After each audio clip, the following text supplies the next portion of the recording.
Of all of the crimes that took place in England in the mid-20th century, Silvia Knott's death ranks amongst the most distressing. In this video, we will explain not only the cause of her demise, but also the circumstance in which she tragically died, and how her violent death could have been sadly completely avoidable. Moreover, we will let you decide whether the final verdict reflected the severity of the crime.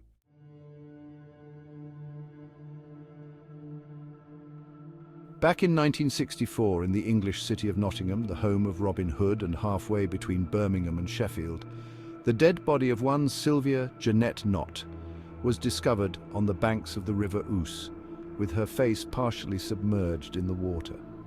Upon recovering her body from the shallow waters of the river, it was immediately noticeable that her face was battered and her neck had strangulation marks. Although their immediate thought was that she had been beaten or strangled to death before being thrown in the river, the truth turned out to be shocking.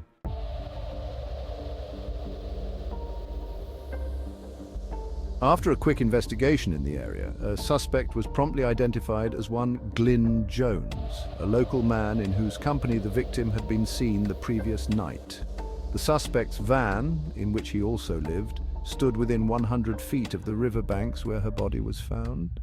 He was quickly apprehended and questioned by the police.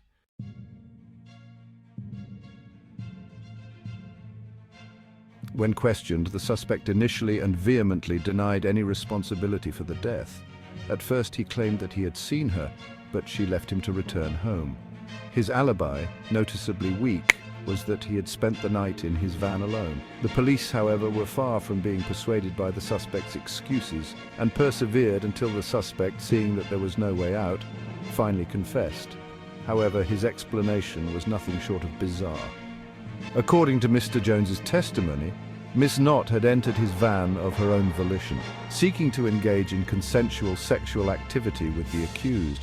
Unfortunately, what started as two consenting adults involved in an agreed sexual encounter quickly turned sour, as, according to him, he proved unable to satisfy Miss Knott's physical demands. In essence, he was a crappy lover. Clearly dissatisfied, she emphatically reproached him for his poor performance and slapped him in frustration. He claimed that a fight between the brief lovers turned enemies ensued.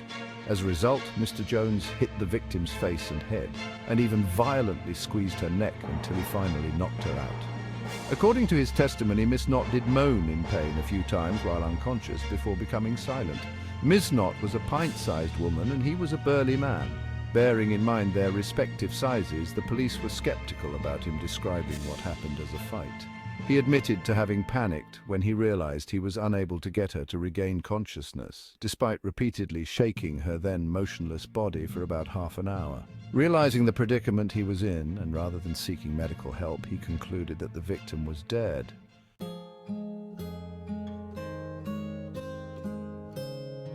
Recklessly, he then dragged her body out of the van while doing his best not to raise suspicion. Hoping the nearby River Ouse's current would wash away Miss Knott's body, he dropped her body in the water, hoping it would be carried away by the tide.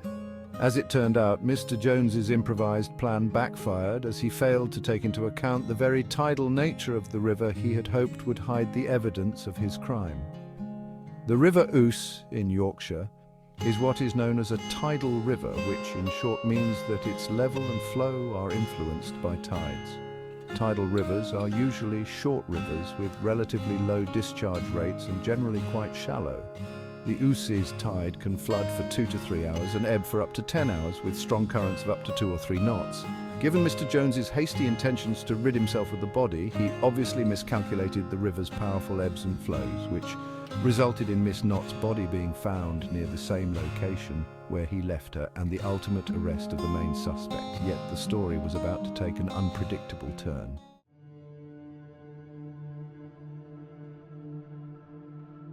To everyone's surprise, the forensic report revealed Miss Knott's death was not caused by strangulation as had initially been thought. The coroner's post-mortem examination report pointed out how the victim's face had been battered together with clear signs of manual strangulation. Although these life-threatening injuries were enough to have caused unconsciousness, the ultimate reason for her death was somehow found to be different. The coroner's report stated that the victim was indeed alive when her body was thrown into the river. Specifically, the victim remained unconscious and would have eventually regained consciousness.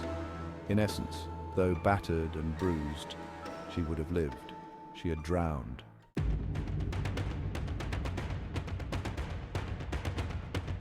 During trial, the defendant tried to argue that since Miss Knott's cause of death was drowning and not a direct consequence of the many injuries he had inflicted on her during their fight, the verdict could not be one of murder, as ultimately he did not intend to kill her when abandoning her lifeless body in the river.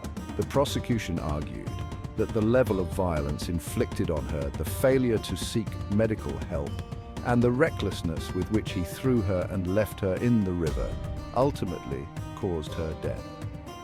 Why did he fail to seek help and medical treatment for the victim?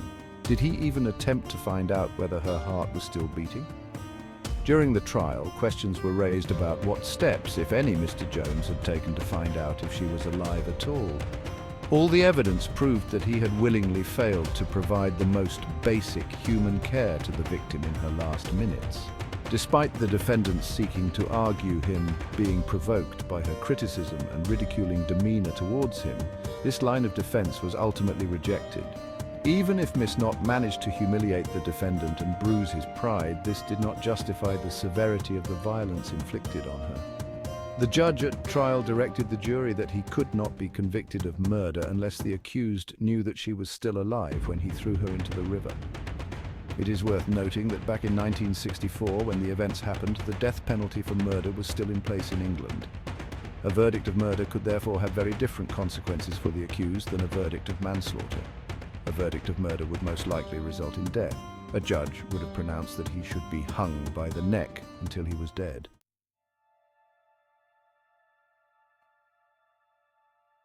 The final verdict? The defendant was not convicted of murder, but of manslaughter and sentenced to 15 years in prison. In sentencing him, the judge added, "This is the worst case of manslaughter I have ever had anyone being accused of."